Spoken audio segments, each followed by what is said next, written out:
సంగమా చదవబడినటువంటి వాక్య భాగాన్ని 22వ కీర్తనను మనము గమనించినట్లయితే ఈ యొక్క 3 కీర్తనలు 22, 23, 24 ఈ 3 కీర్తనలు కూడా ఏ ట్రిలాజీ ఆన్ క్రైస్ట్ ద షెపర్డ్ అని అంటారు.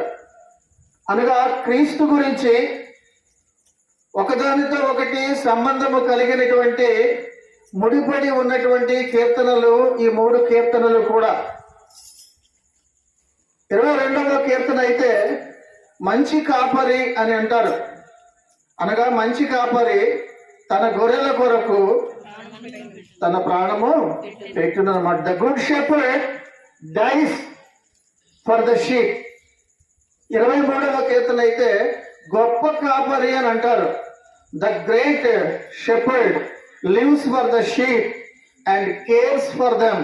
అనగా గొప్ప కాపరి తన గొర్రెల కొరకు జీవిస్తూ గొర్రెలను కాపాడుతూ ఉంటారు అని అర్థం. 24వ కీర్తనని ప్రధాన కాపరి అని అంటారు. The chief shepherd returns in glory to reward his sheep for their service.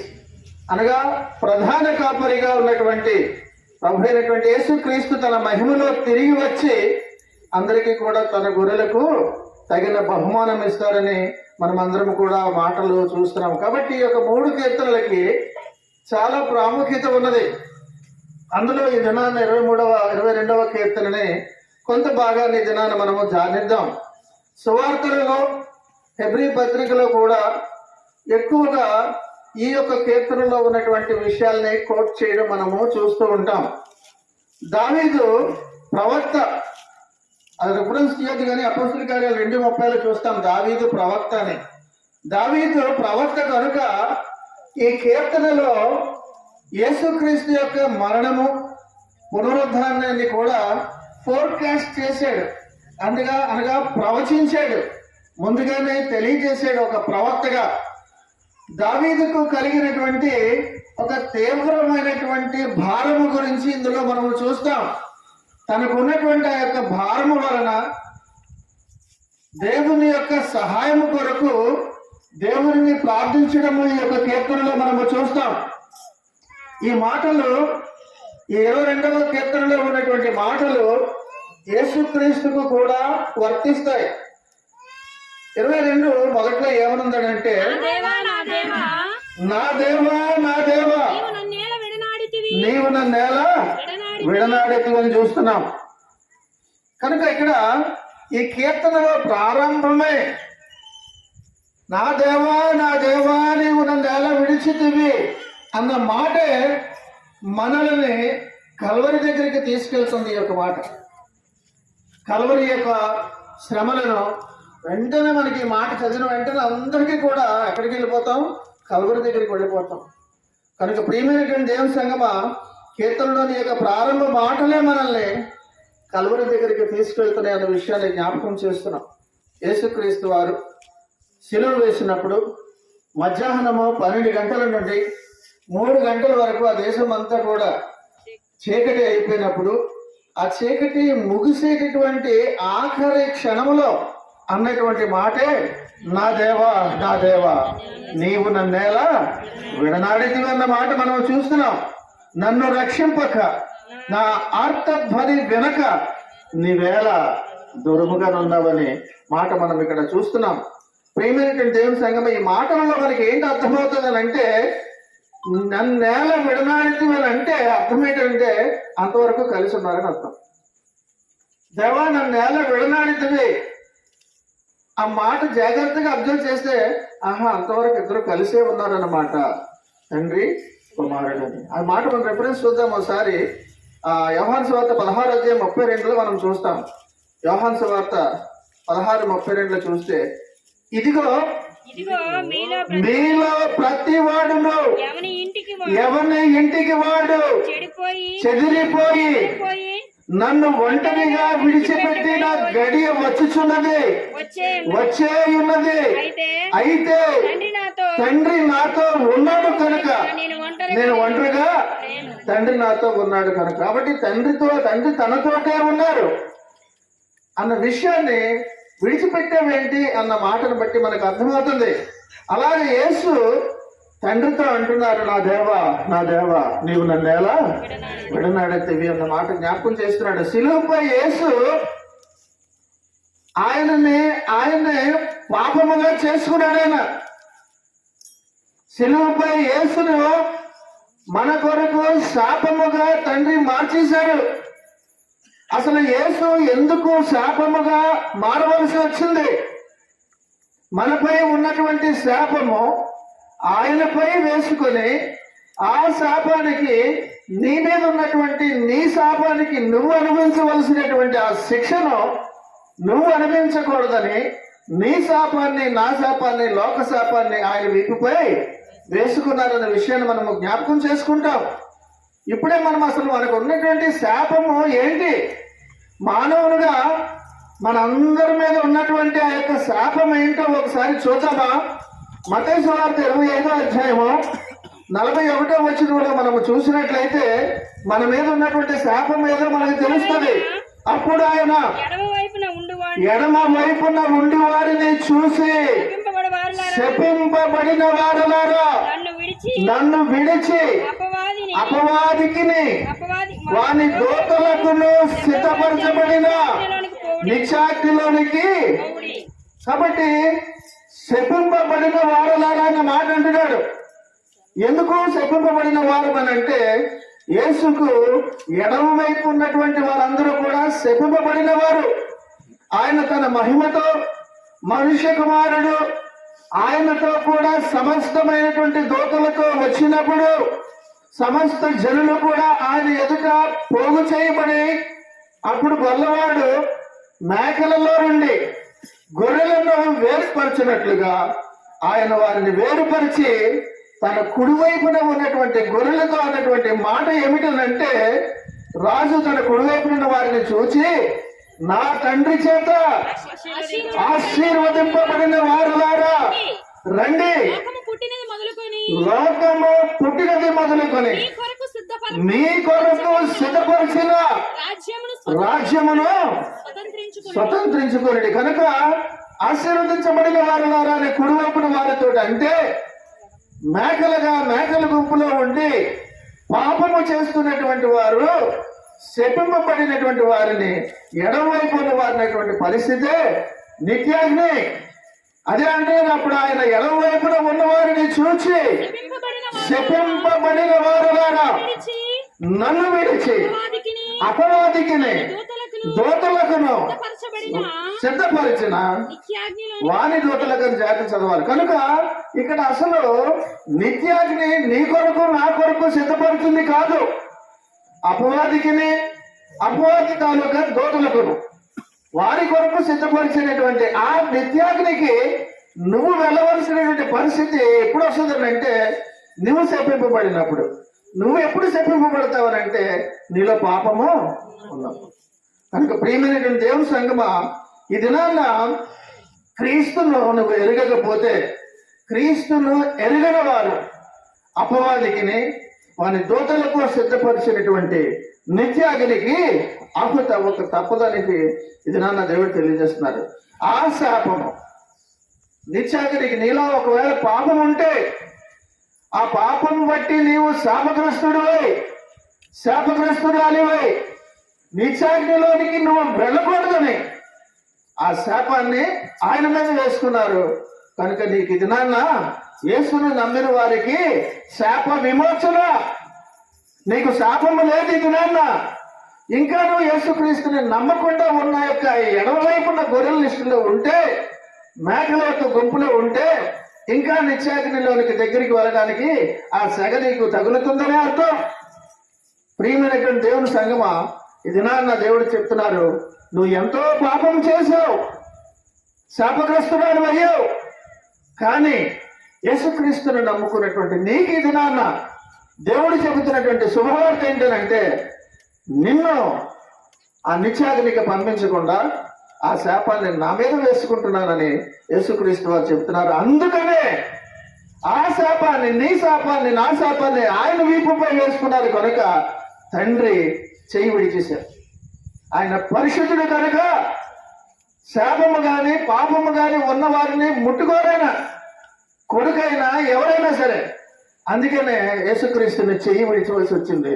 అందుకు విడిచేసరికి కనుకనే నా దేవా నా దేవా నీవు నన్ను ఎలా విడనాడుతున్న మాట చూస్తున్నాడు. ఇక్కడ దావీదు యేసు ఇద్దరు కూడా అంటున్నటువంటి మాట నా దేవా అంటున్నాడు. దావీదు కూడా నా దేవా అన్న మాటలో నావాడు నావాడు అనే భావం కనిపిస్తుంది. మా నా అనేటువంటి మాటను బట్టి ఆ యొక్క బంధము కనిపిస్తుంది. నా దేవా నా దేవా అన్న మాటలో. అంతేగాని దేవా దేవా అని అనలేదు, నా దేవా అంటున్నాడు. కనుక నా దేవా అన్న మాటలో బంధము కనిపిస్తుంది. ప్రియమైనటువంటి దేవుని సంగమా, ఇది నా దేవా నా దేవా నీవు నన్ను ఎలా విడిచితివి అన్న మాట ఒక సేవకుడు చేస్తున్న కంప్లైంట్ లాంటిది కాదది. పగిలినటువంటి హృదయముతో వ్యక్తపరిచినటువంటి భావన. కనుక ఇది నా ప్రియ సంగమా, క్రీస్తు యొక్క ఆత్మ ప్రవక్తలలో ఉండి ప్రవచించబడుతున్నటువంటివి మనము ఆ యొక్క ఆది నుంచి కూడా మనము చూస్తున్నాం. దావీదులో గాని ఏ ప్రవక్తలో గాని ఎవరు ఉండి ప్రవచించారని అంటే క్రీస్తు ఆత్మే. క్రీస్తు ఆత్మే వాళ్ళలో ఉండి ప్రవచిస్తుంది. ఒకసారి రేపు చూద్దామా?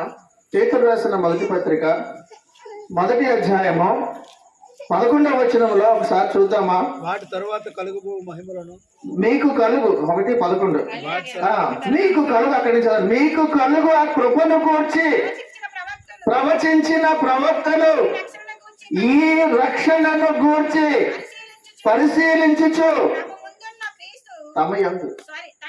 తమ యందున్న క్రీస్తు ఆత్మ క్రీస్తు విషయమైన శ్రమలను గూర్చి వాటి తరువాత కలుగబోవు మహిమను గూర్చి ముందుగా చెప్తున్నారు. కనుక వీరందరిలో ఇక్కడికి ఈ దినాన్న దావీదు అనే ప్రవక్త గురించి మనం ఆలోచించిన ఏ ప్రవక్త గురించి చూసినా వారిలో ప్రవచించేటటువంటి గుణము లేదా ప్రవచించడానికి గల కారణం ఏంటంటే క్రీస్తు ఆత్మ వారిలో ఉండి చెబుతున్నటువంటి మాటలు. ఈ దినాన్న దావీదు ఆత్మను దావీదులో ఉండి క్రీస్తు చెబుతున్నటువంటి మాటలు అదే దావీదు ప్రవచించాడన్న విషయాన్ని దినాన్న మనకి తెలియజేస్తున్నారు. ఈ దినము కష్టాలలో ఏ విశ్వాస అయితే ఉన్నాడో, అయ్యో నా దేవుడు నన్ను విడిచిపెట్టాడనే భావనలో ఇక్కడ ఉన్నటువంటి వారు, ఈ వాక్యము దూరం నుంచి కూడా వింటున్నటువంటి వారు ఎవరైతే అనుకుంటున్నారో నా దేవుడు నన్ను విడిచిపెట్టేశారేమో అని అనుకుంటున్నావేమో, నీవు ఈ దినాన్న ఆనాడు దావీదులాగా, ఆ తర్వాత యేసుక్రీస్తులాగా ఈనాడు ఇప్పుడు ఈ క్షణం నీవు కూడా నీకున్నటువంటి కష్టాన్ని బట్టి, నీకున్నటువంటి ఆ యొక్క భయాన్ని బట్టి ప్రార్థిస్తే నా దేవా నా దేవా నన్ను ఎందుకు విడిచిపెట్టావని కానీ నువ్వు ప్రార్థించినట్లయితే ఆయన వింటారు. ఆయన నీ ప్రార్థన ఆనాడు దావీదు ప్రార్థన విన్నట్టుగా ఈనాడు నీ ప్రార్థన కూడా వింటానని పరిశుద్ధాత్మ దేవుడు మనందరికీ కూడా తెలియజేస్తున్నాడు. నువ్వు ఏ భయముతో అయితే ఉన్నావో, ఏ యొక్క ఆందోళనతో ఉన్నావో దేవునికి తెలుసు.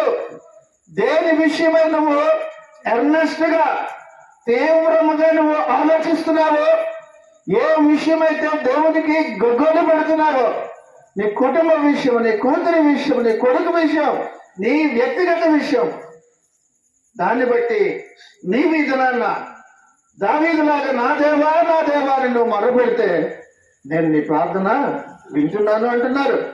ప్రియమైనటువంటి దేవుని సంగమా, ఈ దినాన్న దేవుడు నన్ను విడిచిపెట్టేశాడేమో అని యేసుక్రీస్తు అనుకున్నట్టు గాని, దావీదు అనుకున్నట్టు గాని, మరి ఎవరెవరో అనుకున్నట్టు గాని నువ్వు అనుకోవాల్సినటువంటి అవసరము లేదు. నిన్ను ఎన్నటికీ కూడా నేను విడువను, నిన్ను ఎడబాయనని మనకు వాగ్దానం ఇచ్చినటువంటి దేవుడు. ప్రియ సంగమా, ఇంతకాలము ఎన్నిసార్లు నిన్ను కాపాడారు, ఎన్నిసార్లు నీ యొక్క ప్రాణాంతకమైనటువంటి సమస్య వచ్చినా నిన్ను కాపాడారు.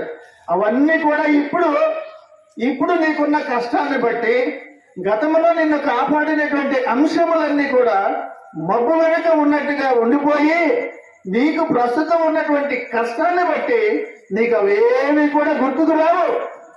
కానీ దేవుడి దినాన్ని జ్ఞాపకం చేస్తున్నారు, నిన్ను ఆ రోజు ఎంతకంటే కఠినమైనటువంటి సమస్య నుంచి నిన్ను రక్షించలేదా నా ప్రియ సహోదరి సహోదరుడా? ఈ దినాన్ని నిన్ను రక్షించలేను అని అనుకున్నట్టుగా ఎందుకు నా దేవా నన్ను రక్షించు, నన్ను చెయ్యి విడిచావని ఎందుకు నువ్వు ప్రార్థిస్తున్నావు నిన్ను అడుగుతున్నారు. నువ్వు ఈ దినాన్ని ప్రార్థిస్తే నిన్ను ఆయన సహాయం చేసేటటువంటి హస్తంతో నిన్ను ఆదుకుంటానని తెలియజేస్తూ ఈ దినాన్ని అంటున్నారు, నువ్వు నిరుత్సాహపడొద్దు అంటున్నారు. దిగులు పడకు. నువ్వు ఏ విషయం అయితే నువ్వు ప్రతి దినము నాకు ప్రార్థిస్తున్నావు, ఏ విషయం అయితే ప్రతి ఒక్క వేకువజామున మోకరిల్లి కన్నీరు విడుస్తున్నావో నేను చూస్తున్నాను. కనుక ప్రియమైనటువంటి దేవుని సంగమా, దేవుడు నన్ను విడిచిపెట్టాడనే భావన నీకు ఉండనవసరం లేదు. నువ్వు ఎటువంటి బాధలలో ఉన్నా సరే నా దేవా అని నువ్వు ప్రార్థిస్తే వెంటనే ఆయన వచ్చి నీ చెయ్యి పట్టుకొని నిన్ను రక్షించేటటువంటి దేవుడు, మన కృప కలిగినటువంటి దేవుడు. దేవునికి మహిమ కలుగును గాక. ప్రియమైనటువంటి దేవుని సంగమా, దేవుడు మనలను విడిచిపెట్టారని విచారం వ్యక్తం చేస్తున్నా సరే అంటున్నటువంటి మాటలు నా దేవా మా దేవా అన్న మాటల్లో ఆశ కనిపిస్తుంది. నా దేవా అన్న మాటలో ఆశ కనిపిస్తుంది. అంటే మా నాన్న అని ఎలాగంటాం? ఎవరు అతను? మా నాన్న అండి అంటారు చిన్నపిల్లలు. ఎంతో ధైర్యంగా ఉన్నట్టు, మొత్తం బలవంతం నాకు ఇక్కడ ఏం చేయగలవు అన్నట్టుగా. కాబట్టి ఈ దినాన్ని మనం అంటే నాకు తెలుసో తెలియక నువ్వు ఈ మాటను ఎత్తుపట్టుకుని ప్రార్థిస్తే నా దేవా, ఎంత ధైర్యము! నాకు ఉన్నటువంటి దేవుడు, మా దేవుడు, నా ప్రభు అయినటువంటి యేసుక్రీస్తు నాతో ఉంటుండగా నేను ఎందుకు దిగులు పడుతున్నాను అనే దినాన్న నీకు జ్ఞాపకం చేస్తున్నారు. ప్రియమైనటువంటి దేవుని సంగమా, మన దేవుడు ప్రభు అయినటువంటి దేవుడు యేసుక్రీస్తు నమ్మదగిన దేవుడు. కనుక యోబు కూడా తనకు కష్టం వచ్చినప్పుడు, తనకి తీవ్రమైనటువంటి బాధలో ఉన్నప్పుడు కూడా ఎటువంటి బ్యూటిఫుల్ మాట అన్నాడో తెలుసా? 13వ అధ్యాయం యోబు 15వ వచనంలో ఒకసారి చూసినట్లయితే, ఇదిగో ఆయన నన్ను చంపినను నేను ఆయన కొరకు కనిపెట్టుచున్నాను. కనుక ఈ దినాన్ని నీకు ఎంత భయంకరమైన పరిస్థితి వచ్చినా, though he slay me yet I trust in him, నన్ను చంపినా సరే నేను ఆయన కొరకు కనిపెట్టుచున్నాను. నాకు ఎన్ని బాధలు రాని, ఎన్ని కష్టాలు రాని, నేను ఆయన కొరకు కనిపెట్టుకొని ఉంటాను అన్న ప్రగాఢమైన విశ్వాసము నీకు ఉంటే అసలు నిన్ను ఎవరు కూడా ధైర్యపరచవలసినటువంటి అవసరం లేదు. అయినా ఈ దినాన్ని వాక్యం ద్వారా దేవుడు నీకు అంటున్నారు, నువ్వు దిగులు పడకు. ఆనాడు యోబు కూడా అన్నాడు కదా, నేను చనిపోయి అనగా చచ్చిపోయినా సరే, నన్ను ఎవరైనా చంపినా సరే నేను ఆయన కొరకు కనిపెడతాను అన్నట్టుగా, నాకు ఎంత భయంకర పరిస్థితి వచ్చినా నా యేసే నాకు ఉన్నారు, నేను ఆయన కొరకు కనిపెట్టుకుని ఉంటాను అనే ప్రగాఢమైన విశ్వాసాన్ని నువ్వు ఎంత కనపరిస్తే మన దేవుడు అంతగా మురిసిపోతూ, నా దాసురాలు ఎంతగా నా మీద విశ్వాసం కలిగి ఉన్నారు, నేను వెంటనే సహాయం చేయాలి అని ఆయన మనసు కరిగిపోయేటటువంటి కరుణ గల దేవుడు మన ప్రభు అయినటువంటి యేసుక్రీస్తు. ప్రియమైనటువంటి దేవుని సంగమా, ఇది నాన్న ఇట్టి విశ్వాసంతోటి, ఇలాంటి విశ్వాసంతోటి నువ్వు నిరీక్షణ కలిగి ఉండాలని దినాన్ని దేవుడు తెలియజేస్తున్నారు. నీ ప్రార్థనకి వెంటనే సమాధానం ఒకవేళ ఇవ్వకుండా సరే, దేవా నేను రోజు ప్రార్థన చేస్తున్నా, నాకు ఇంకా విడుదల రాలేదు అని నీకు అనిపించినా సరే, నీవు విడివక దేవునికి నిత్యము కూడా ప్రార్థన చేస్తా. నాకు మౌనంగా దేవాన్ని ఉండిపోయినా సరే, నాకు సమాధానం రాకపోయినా సరే, నేను ఇంకా నీకు నా దేవాన్ని ప్రార్థన చేస్తూనే ఉంటాననే విశ్వాసంలోనికి, అనుభవంలోనికి నువ్వు రావాలని దేవుడు తెలియజేస్తున్నారు. కాబట్టి మొదటి మాటలో మనం చూస్తే తన ఆత్మను దేవుని ముందు కృమ్మరించాడు. మత్తయి సువార్త 27:46 ఆయన అన్న మాట ఏంటనంటే, అక్కడ అదే మాట మత్తయి 27:46 ఏలీ ఏలీ లామా సబక్తాని అని బిగ్గరగా కేక వేశాను. ఆ మాటకు నా దేవా నన్ను ఎందుకు అన్న మాట దేవుని ముందు తన ఆత్మనంతటిని కూడా కుమ్మరించాడైనా. కృమ్మరించి తన బాధనంతా కూడా తండ్రికి విన్నవించుకోవడం అక్కడ మనం చూస్తున్నాం. యేసుక్రీస్తు తన బాధలలో తండ్రితో విన్నవించుకుంటున్నారు. గెత్సేమని తోటలో ప్రార్థన చేశారు, పగలు ప్రార్థన చేశారు, రాత్రి ప్రార్థన చేశారు, ఆఖరికి సిలువలో బాధలు అనుభవిస్తూ కూడా ప్రార్థన చేశారు. అనగా బాధలలో ఉన్నప్పుడు కూడా అప్పుడే ప్రాముఖ్యంగా నువ్వు చేయవలసింది ఏంటంటే ప్రార్థించాలి. దేవునికి ప్రార్థించాలి. నీకు మతిమరుపు వచ్చేలాగా చేస్తాడు అపవాది. ప్రార్థించుకొని ప్రార్థన చేయాలనే ఆలోచన కూడా నీకు రాకుండా ఇరికిస్తాడు ఒకసారి నేను. అప్పుడు కూడా సులువుపై అన్ని బాధలు పడుతున్నప్పుడు కూడా యేసుక్రీస్తు ఎలాగైతే ప్రార్థన చేసి తండ్రి నుంచి సహాయం పొందుకున్నారో, నీవు కూడా ప్రార్థన చేస్తే నువ్వు ఏ కష్టంలో ఉన్నావో దాని నుంచి నీకు దేవుడు విడుదలిస్తారని కూడా ఇది నాన్న పరిశుద్ధాత్మ దేవుడు మనకు తెలియజేస్తున్నారు. తన బాధల్లో తండ్రికి విన్నవించుకుంటున్నాడు అన్ని సమయాల్లో కూడా. ఏమని అంటే, మరణము నుంచి నన్ను తప్పించగలవాడు నా తండ్రి. హెబ్రీయులకు రాసిన పత్రిక 5వ అధ్యాయం 7వ వచనంలో మనం చూసినట్లయితే ధైర్యం కలిగినటువంటి మాట మనకి ఒక మాట ఉంటుంది. 5:7 ఏమనుంది? శరీరధారి అయి ఉన్న దినములలో మహారోదనముతోను కన్నీళ్లతోనూ, ఆ మాట చేస్తుంటే తన్ను మరణము నుండి రక్షింపగలవానికి ప్రార్థనలను యాచనలను సమర్పించి భయభక్తులు కలిగి ఉన్నందున ఆయన అంగీకరింపబడిన మాట మనము చూస్తున్నాం. తన్ను మరణము నుండి రక్షింపగలవానికి ప్రార్థనలు యాచనలు చేశాడు. నువ్వు అలాంటి ఆయనకే నువ్వు ప్రార్థన చేయాలి, కానీ వాళ్ళకి వీళ్ళకి కాదు. నువ్వు చేయవలసిందే, నువ్వు ప్రార్థన చేయవలసింది ఎవరికనంటే మరణము నుంచి నిన్ను రక్షింపగలవానికి. ప్రియమైనటువంటి దేవుని సంగమా, ఆ అనుభవము, అటువంటి అనుభవంతో కూడినటువంటి ప్రార్థన నువ్వు ప్రార్థన చేయాలని దేవుడి దినాన మనకి తెలియజేస్తున్నారు. అనగా నువ్వు ఒంటరి ప్రార్థనలో, నీ వ్యక్తిగతమైనటువంటి సీక్రెట్ రహస్య ప్రార్థనలో, కన్నీటి ప్రార్థనతో నువ్వు రోధించవలసినటువంటిది ఎలాగంటే, దేవా నన్ను మరణము నుండి రక్షింపగలిగినటువంటి ఏకైక దేవుడవు నీవే. ఈ సమస్యలు నాకైతే భారమే, కానీ దేవా నీకు, నీ మాటకు, నీ యొక్క చూపుకు ఎంత దేవా చల్లనైనటువంటి ఒక్కసారి నీవు నా సమస్యల వైపు ఇలా చూస్తే చాలు దేవా, నా సమస్యలన్నీ కూడా ఎగిరిపోతాయనే ప్రగాఢమైనటువంటి విశ్వాసము నీ కన్నీటి ప్రార్థనలో కనిపించాలి. ప్రియమైనటువంటి దేవుని సంగమా, ఇక్కడ క్రీస్తు బాధపడుతున్నది ఎందుకో తెలుసా?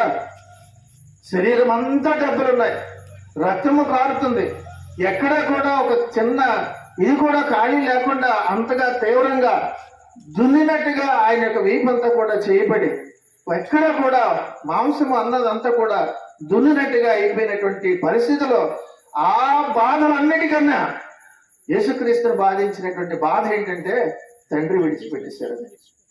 తండ్రి విడిచిపెట్టారన్న బాధ ఆయనకి ఎక్కువ ఉంది. కనుక ఇది నాన్న యేసుక్రీస్తు వారు తండ్రిపై ఉన్నటువంటి నమ్మకము, తండ్రిపై ఎంతగా ఆధారపడ్డారన్న విషయాన్ని బట్టి ఈ మాటలు మీకు తెలియజేస్తున్నాను. అంతగా మనము ఎన్ని బాధలు వచ్చినా, ఎటువంటివైనా సరే, నా తండ్రి నాకు దగ్గరుంటే చాలు, నా యేసయ్య నా దగ్గరుంటే చాలు అన్న భావనలోకి మన అందరం కూడా రావాలనే నాన్న పరిశుద్ధాత్ముడు మనకు తెలియజేస్తున్నారు. అందుకనే ఆ యొక్క బాధల కన్నా తండ్రి విడిచిపెట్టేశారనే బాధ ఎక్కువ ఉంది. కాబట్టి నా దేవా నన్ను ఎందుకు చెయ్యి విడిచితున్న మాట అన్నారు. కాబట్టి యేసుక్రీస్తుని ఎందుకు విడిచిపెట్టారనంటే, క్రీస్తు తనని తానే పాపముగా మార్చుకున్నారు కనుక ఆయనని వదిలిపెట్టారు. 53 యెషయా గ్రంథము 10వ వచనంలో ఒక మాట ఉంటది. 53:10 అతనిని నలుగగొట్టుటకు చాలండి యెహోవాకు ఇష్టమైన మాట చూస్తున్నా. అయినా తండ్రితో తన సంబంధాన్ని వదులుకోలేదు. ఈ సంఘం ఇది నాన్న, నీకు ఎన్ని కష్టాలు వచ్చినా ఇటువంటి అనుభవంలోకి రావాలి. నా యొక్క తండ్రి నేను వదలను, నా తండ్రి నన్ను విడిచిపెట్టిన నా పాపములు బట్టి కానీ, నా యొక్క దోషములు బట్టి కానీ, ఆయన నన్ను క్షమించే వరకు నేను ఆయన పాదాలు పట్టుకొని నేను వదలను అని నువ్వు ఎప్పుడైతే అంత తీవ్రముగా ప్రార్థిస్తావో, కరుణ కలిగినటువంటి ఆయన వెంటనే నేను ఎత్తుకొని కౌగిలించుకుంటాను. అందుకనే ముదిమి వచ్చే వరకు నిన్ను ఎత్తుకొని వాడను నేనే అంటున్నారు. ప్రియమైనటువంటి దేవుని సంగమా, ఇది నాన్న దేవుడు ప్రార్థన ఆలకించలేదు అని అనుకున్నా సరే, ఇంకా కూడా సహాయం కూడా చేయకపోయినా సరే ఏమంటున్నాడు తెలుసా? 3-5 వరకు కూడా, నీవు ఇజ్రాయేలీయులు చేసిన స్తోత్రముల మీద ఆశీనుడవై ఉన్నావు. మా పితరులు నీ యందు నమ్మిక ఉంచున్నారు. వారిని యందు నమ్మిక ఉంచగా, అక్కడ మాట్లాడండి, వారిని యందు నమ్మిక ఉంచగా, ఎవరు? పితరులు. ఆ మాట గుర్తుంచుకోండి.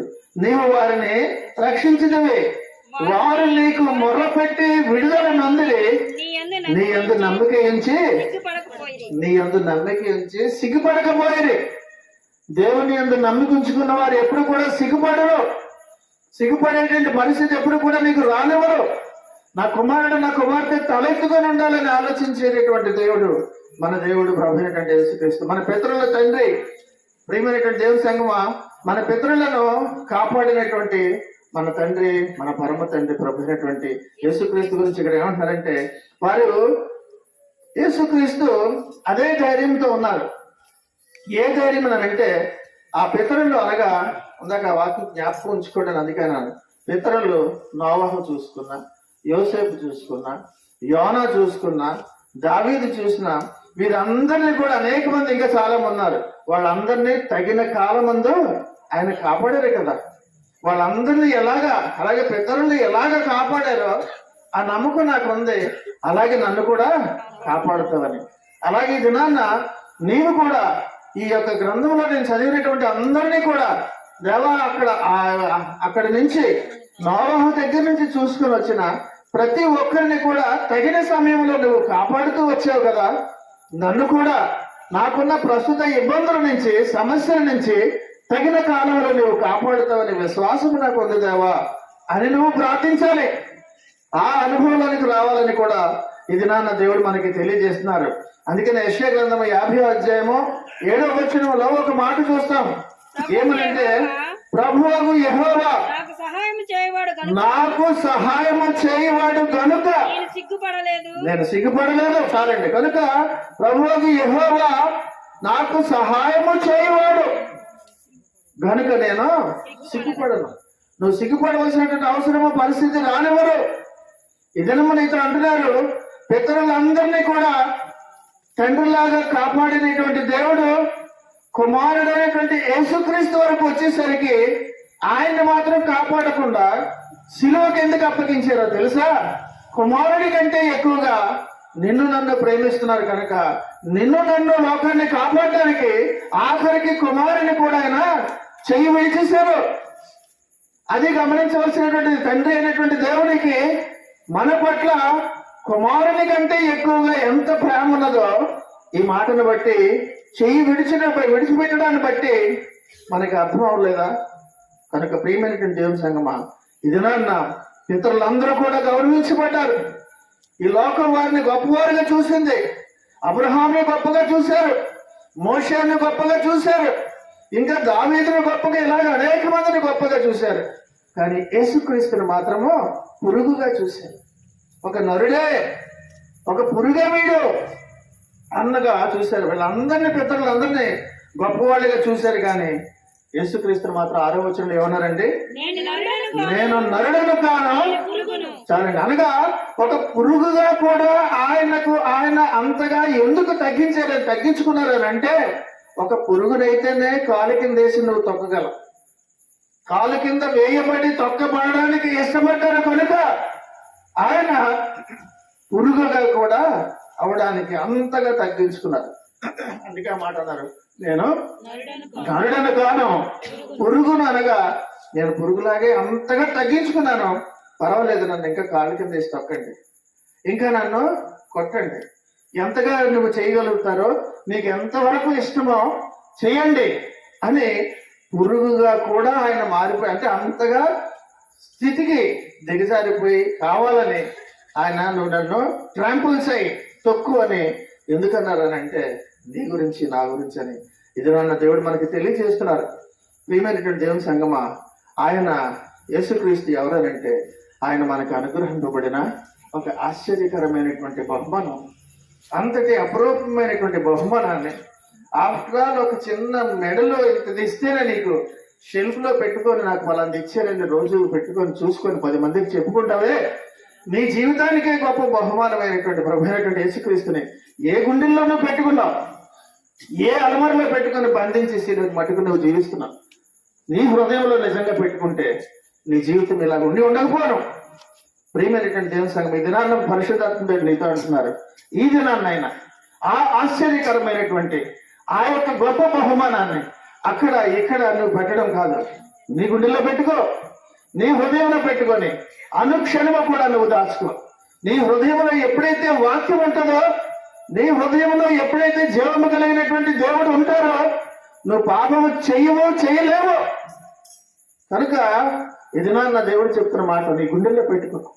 ఆ గొప్ప బహుమానాన్ని నీ హృదయంలో పెట్టుకున్నారు. కాబట్టి ఆయన నరుడు కాదు, పురుగుగా ఆయన మారిపోయాడు.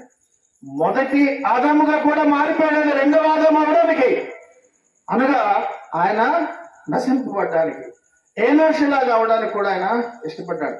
ఏనోషు అంటే మనకు ఎవరు తెలుసు కదా, ఆదికాండం 4:26 ఆదికాండము 4:26 చూద్దాం. మరియు షేతునకు కూడా కుమారుడు పుట్టెను, అతనికి ఎనోషు అని పేరు పెట్టెను. అప్పుడు యెహోవా నామమున ప్రార్థన చేయట ఆరంభమైనది. అనగా ఏనోషు అన్న దాని గురించి కూడా ఇప్పుడు ప్రస్తుతం మాట్లాడలేను, కానీ ఆ ఏనోషుగా కూడా ఒక విచారముగా కూడా ఆయన మారడానికి, ఆయన ఆదాముగా ఏనోషుగా కూడా మారడానికి ఆయన సిద్ధపడి మారాడు. ఆయన అనగా ఒక సాధారణమైనటువంటి పాపము చేసినటువంటి మొదటి వ్యక్తి అయినటువంటి ఆదాముగా ఆయన మారిపోయాడు. ఆదాము పాపం చేశాడు కదండి, పాపిగా మారిపోయాడు కదా.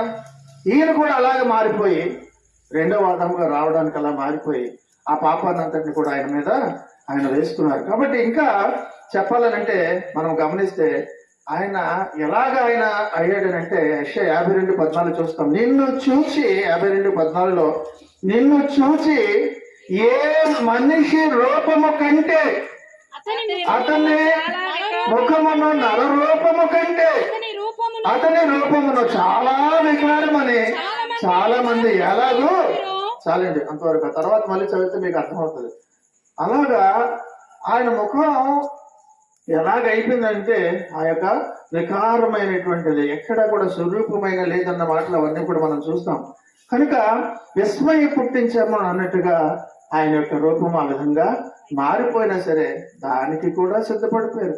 కారణం ఏంటంటే మనందరి పాపము తీయబడితేనే ఆ నిత్యాగ్నిలోనికి వెళ్లకుండా పరలోకానికి వచ్చి అప్పుడు మనం ఆయన చూసినప్పుడు, అమ్మా ఇప్పుడు నీకు అర్థమైందా నేను ఎందుకు ఈ యొక్క సిలువుపై నేను గాయాలు పొందానని, ఆ గాయాలతోటే మనకు అక్కడ కనిపిస్తారు, గొర్రె పిల్లగానే మనకు అక్కడ కనిపిస్తారు. ఆయన ఇవన్నీ కూడా గాయాలు ఏమీ లేకుండా కానీ అక్కడ కనిపిస్తే నువ్వు మర్చిపోతావు. కనుక తండ్రి కుడిపాల్సిన ఆ గాయాలతోటే ఉన్నారు. నేను అక్కడికి వెళ్ళిన తర్వాత అమ్మ నీకు ఇప్పుడు అర్థమైంది కదా అంటే, అయ్యో నాకు అర్థమైందండి, ఇప్పుడు అందుకే మీ దగ్గరికి ఇప్పుడు రాగలిగాను, అందుకే పరలోకానికి నేను రాగలిగానని తండ్రిని ఆయన పొందిన గాయాలని ఇప్పుడు మనం విన్న పాఠాలు ఇవన్నీ కూడా నీకు గుర్తుకొచ్చి అన్ని జ్ఞాపకం ఉంటాయి కదా. ఇక్కడ ఏంటంటే జరిగాయి అక్కడికి వెళ్ళిన తర్వాత జ్ఞాపకం ఉంటాయి. ఆ ధనవంతుల లాజరులో మనం అన్ని చూస్తాం, పైకి వెళ్ళిన తర్వాత కూడా అతనికి అన్ని జ్ఞాపకం ఉన్నాయి. అక్కడికి వెళ్ళినా మన అన్ని కూడా మనకి జ్ఞాపకం ఉంటాయి. అవును నేను గొప్ప పాపినే, భయంకరమైనటువంటి పాపినే, అయినా సరే మీరు ఈ గాయాలు పొంది నాకు ఇప్పుడు మీరు చూపిస్తున్నటువంటి దేవ వాటి వల్లే కదా నేను ఇక్కడికి ఇప్పుడు ఇది నాన్న పరలోకానికి మీ సమక్షంలోకి రాగలిగాను. మిమ్మల్ని నేను పరిశుద్ధుడు పరిశుద్ధుడు పరిశుద్ధుడు అని కీర్తించగలుగుతున్నాను, ఆరాధించగలుగుతున్నానని మనం ఆ దినాన్న ఖచ్చితంగా సాక్ష్యం చెప్తాం. కనుక ప్రియమైనటువంటి దేవుని సంగమా, ఇది నాన్న నీకు చెప్తున్నటువంటి మాట, నీవు నేను నిత్యాగ్నికి వెళ్ళకుండడానికి ఆయన తండ్రి చేయి విడిచి నా దేవ నా దేవ నీవు నన్ను ఎలా విడనాడుతున్న మాటలు చెప్పారు. కనుక మనం గమనించాలి, ఎందుకు యేసుక్రీస్తు వారు ఈ సిలువుపై ఆయన తండ్రి చేత విడవబడ్డారు. నిత్యాగ్నిలోనికి నేను వెళ్ళకుండాను కదా, నా గురించి ఆయన నేను ప్రార్థన చేసినప్పుడు కూడా వెంటనే నన్ను ప్రతి విషయంలో కూడా నన్ను కాపాడుతున్నారు కదా. అయినా సరే నా జీవితము ఎలాగుంది, నా జీవితము ఆయన ముచ్చట పడేలాగా ఉందా, నా యొక్క ప్రవర్తన అంతా కూడా ఆయన మెచ్చుకునేలాగా ఉందా అని ఒకసారి ఆత్మ పరిశీలన చేసుకుని మన పాత జీవితాన్ని పాప జీవితాన్ని విడిచిపెట్టినట్లయితే ఆయన ఎంతో సంతోషిస్తారు. ఇప్పటికే నువ్వు ఆ యొక్క కోణంలో నీ పాపములన్నిటిని కూడా విడిచిపెట్టి దేవుని యొక్క ధన్యతలో నువ్వు జీవిస్తున్నట్టయితే ధన్యుడు ధన్యురాలు. లేకపోతే ఇది నాన్న సరే నీ పాపములన్నిటిని కూడా విడిచిపెట్టినట్లయితే ఆయన నేను అన్నాడు నీ చెయ్యి విడువను అని తెలియజేస్తున్నారు. కనుక అటు భాగ్యము దేవుడు మన అందరికీ కూడా కలగజేయాలని, మరి వచ్చిన బిడ్డలందరినీ కూడా దేవుడు ఆశీర్వదించాలని కోరుతూ నా మాటను నేను ముగిస్తున్నాను. దేవుడు ఈ వాక్యాన్ని మన ఇంటిలో దీవించి ఆశీర్వదించి బలపరచును గాక. ఆమేన్.